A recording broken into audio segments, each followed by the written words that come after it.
Slow Money started Farm to School Central Coast in response to a long identified need in our region for more local sales outlets for our small and medium-sized farmers. My name is Jacinto Bautista. I am the general manager of Bautista Family Farms. The farm has been in operation since 1988. Began by my father, Manuel Bautista. First, it's a family thing for us. This is what I grew up with. I've been going to farmers markets since I was 5. And also I love the process of watching the plant grow from a seedling all the way till we harvest the fruit. It's crazy how much the plant actually gives you. My name is Gerald Mahoney. I'm the general manager of Blosser Urban Garden. I've always had a passion for farming ever since I was a kid. I would go out with my dad and check on the crops and started to realize how important the food system was and how unique it is here in San Luis Obispo County and Santa Barbara County, especially because we can grow such a variety of foods. Hi, Georgia. My name is Catherine Welch. My husband and I, we have been running Windrose Farm for the last 3 years. We didn't really choose to farm. Farming chose us. We were looking for property back up on the Central Coast, and we met Bill and Barbara Spencer, who started Windrose Farm.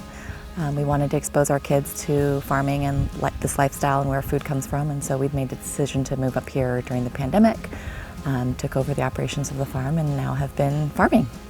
We've seen over the past few years that Farm to School is really a win-win for everybody involved.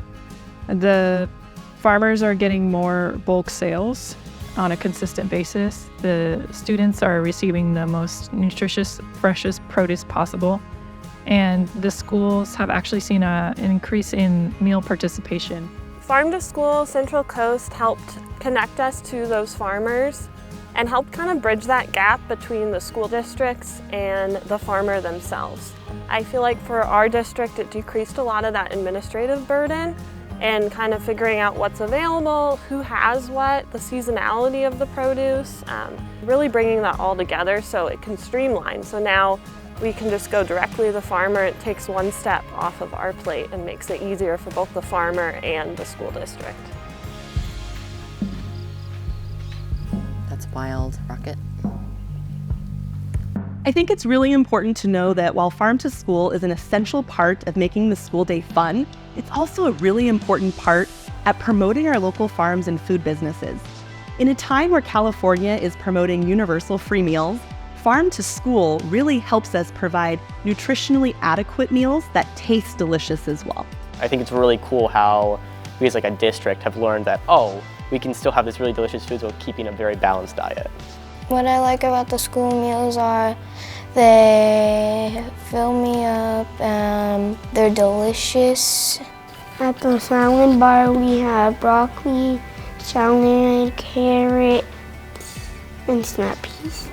And my favorite fruits at school are strawberries, peaches, bananas, and oranges. I usually like to get the Caesar salad whenever it's available, and then I will get usually like an apple or an orange. There's a lot of variety, which I appreciate. There's definitely a lot of options, like it's not the same thing every day. I think that as a program operator for a federally funded and state-funded program, we have a responsibility to use those dollars wisely, and one of those ways is to support local farms. I wanted to give our students the most nutritious food that they could possibly get, and eating local not only reduces your carbon footprint, but it also maintains the most nutritional quality of the product, and that's why I chose to do Farm to School. The kids just come in glowing when they see those humongous local strawberries, and then we pair that most times with our chocolate hummus, which we really are proud of, and so those two things together and seeing the kids' faces with that is the most inspiring thing for me. It's been really, really rewarding to expose kids to what's grown locally, and just such a variety of different flavors is really incredible. I think that sourcing local is also tremendously important, and it just shows kids what is available in their backyards, because just to see the food that the kids get to enjoy has been, I think, really beneficial.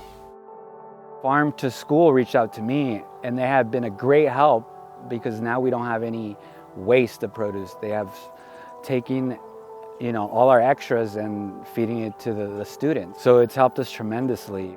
And for kids, it sparks that conversation of, hey, this is the farmer who grew this. We get to have that connection with our food and really show them like what's coming onto their plate, and so that they can respect their food system and get excited about eating fruits and vegetables, and that hopefully will last their lifetime. We've seen tremendous growth in participation over the past few years from more farmers and more school districts. And our role in that has been communication. We collect a lot of information from farmers and school districts about what produce is available and what protocols the schools need. And we can organize that information and distribute it to everybody involved. This communication piece has been critical in making Farm to School successful, but we also recognize that relationship building is really also key to making the program move forward. We know that the trust that these folks have worked really hard to build with one another is what's going to continue to help Farm to School overcome barriers.